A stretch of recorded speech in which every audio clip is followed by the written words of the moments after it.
Hello everyone, welcome to my channel class 12 math with प्रिया।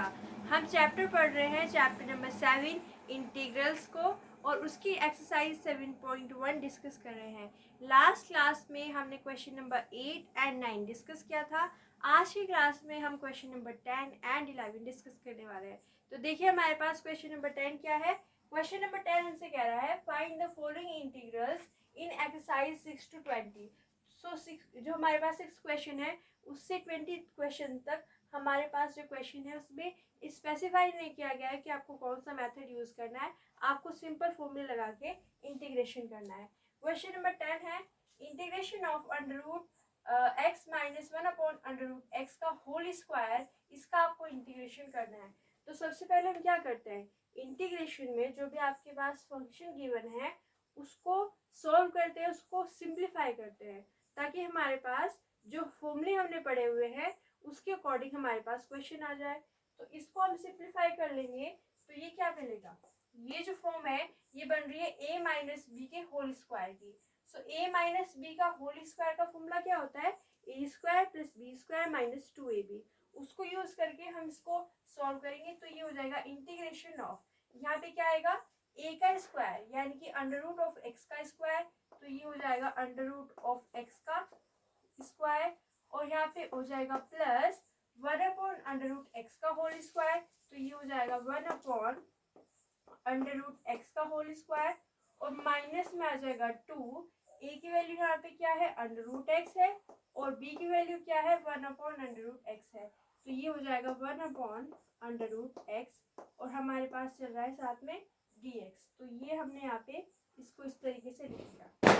क्या किया हमने सिंपली इसमें फॉर्मूला लगाया a माइनस बी का होल स्क्वायर का, ये हो गया a का स्क्वायर प्लस b का square minus 2a into B.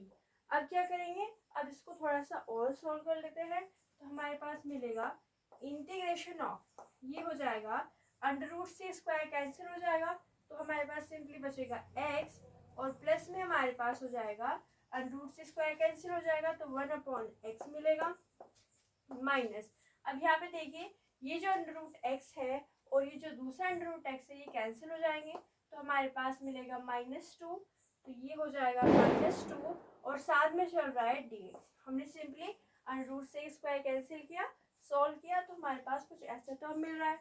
अब क्या करेंगे, इंटीग्रेशन को सेपरेट कर लेंगे इस टर्म में, तो हमारे पास मिलेगा इंटीग्रेशन ऑफ एक्स dx, और क्या मिलेगा हमारे पास plus integration of 1 upon x dx, और माइनस में आ जाएगा इंटीग्रेशन ऑफ माइनस, यहाँ पे 2 जो है वो कांस्टेंट है, आप बाहर लिख लीजिए यहाँ पे, तो हम ये लिख लेंगे इसको बाहर, -2 integration of dx। Simply integration of dx हमें मिलेगा।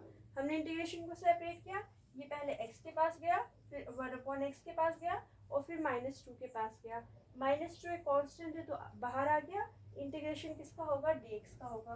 तो अब यहाँ पे देखिए x का इंटीग्रेशन क्या होगा, x की पावर कितनी है, x की पावर है 1, और x की पावर n का इंटीग्रेशन जो होता है वो होता है x की power n+1 upon n+1। Integration of x की पावर n क्या होता है, x की पावर n+1 अपॉन n+1। इस फॉर्मूले को यूज करके हमें x का इंटीग्रेशन फाइंड करना है, तो वहाँ पे n की वैल्यू क्या होगी, 1 होगी, तो ये हो जाएगा इंटीग्रेशन ऑफ x, जहाँ पे n की वैल्यू है 1 इज इक्वल टू x की पावर 1+1 यानी कि 2 अपॉन 1+1 यानी कि 2।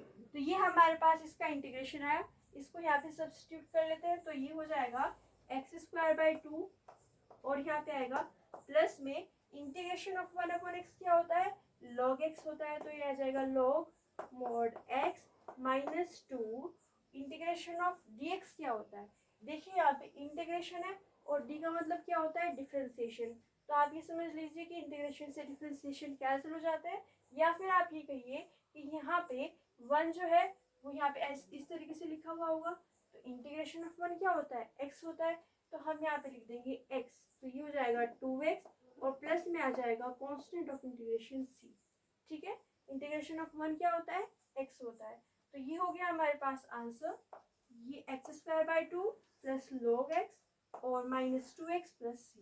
एक बार फिर से देखिए, सबसे पहले स्क्वायर को ओपन किया, फॉर्मूला लगा के A square plus B square minus 2ab। इसके बाद में इसका स्क्वायर क्या होता है x, इसका स्क्वायर होता है 1/x और ये हो गया हमारे पास -2। यहाँ पे हमने इंटीग्रेशन को सेपरेट किया तो ये मिला integration of x plus integration of 1/x minus 2 integration of 1। Formula लगा के ये हो गया हमारे पास x² 2 plus log x minus 2x plus c। ये हो गया हमारे पास क्वेश्चन नंबर 10। अब हम डिस्कस करते हैं क्वेश्चन नंबर 11। तो हमारे पास क्वेश्चन नंबर 11 में है integration of x³ plus 5x² minus 4/x² हमें फाइंड करना है। तो यहाँ पे सबसे पहले हम सिंप्लीफाई करेंगे तो x² को इन तीनों टर्म को डिस्ट्रीब्यूट कर देंगे तो हमारे पास क्या मिलेगा, ये हो जाएगा integration of x³ by x²। तो यहाँ इस तरीके से लिख देते हैं प्लस 5, यहाँ पे हो जाएगा x² बाई x², ये x² इस टर्म को दिया और माइनस में चल रहा है 4/x², इसके पास जाएगा तो ये हो जाएगा x² और साथ में चल रहा है आपके पास dx। हमने सिंपली x² को तीनों टर्म को डिस्ट्रीब्यूट किया। अब यहाँ पे इसको थोड़ा सा और सिंप्लीफाई करेंगे तो क्या मिलेगा, इंटीग्रेशन ऑफ x³ है और नीचे है x², तो एक कैंसिल हो जाएगा, हमारे पास क्या बचेगा x और प्लस में x² से x² कैंसिल हो जाएगा तो बचेगा 5 और माइनस 4 1/x² है तो x² जो है वो ऊपर जाएगा तो क्या हो जाएगा x⁻²।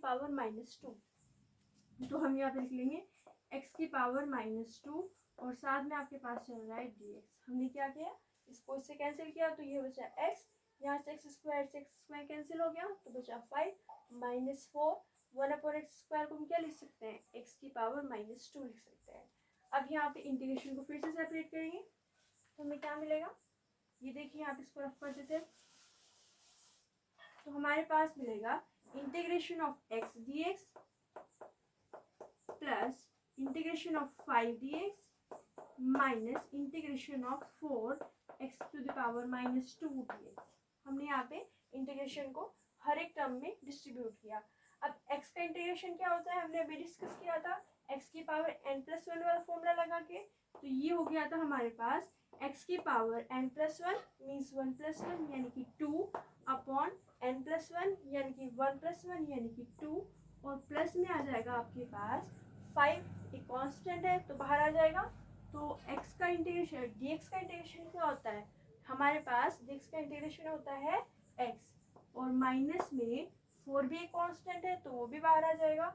अब यहाँ पे देखिए इंटीग्रेशन ऑफ x⁻² हमें फाइंड करना है तो हम क्या करेंगे x⁻² प्लस 1 अपॉन -2 प्लस 1, तो ये हो जाएगा x⁻1 अपॉन -1।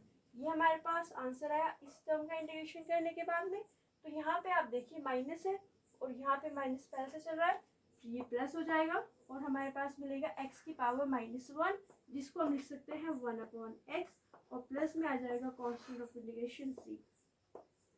तो ये हो गया आपके पास क्वेश्चन नंबर 11 का आंसर। देखिए एक बार हमने इसको किस तरीके से किया, तो हमने कहा कि सबसे पहले x² इन तीनों टर्म में डिस्ट्रीब्यूट होगा, फिर इसके बाद में कैंसिल किया तो ये बचा x प्लस 5 माइनस 4 x⁻², फिर हमने इसको सेपरेट किया तो ये हो गया integration of x plus integration of 5 dx minus integration of 4x⁻², इसका इंटीग्रेशन हो गया x²/2, इसका इंटीग्रेशन हो गया 5x प्लस 4, इसका इंटीग्रेशन हमने निकाला तो बचा 1/x। तो ये हो गया हमारे पास आंसर। तो ये हो गया हमारे पास question number 10 and question number 11। Next class में हम डिस्कस करेंगे क्वेश्चन नंबर 12 एंड 13। अगर आपको ये वीडियो अच्छी लगी है तो लाइक कीजिए, अपने फ्रेंड के साथ शेयर कीजिए, चैनल को सब्सक्राइब कीजिए। Thank you so much for watching.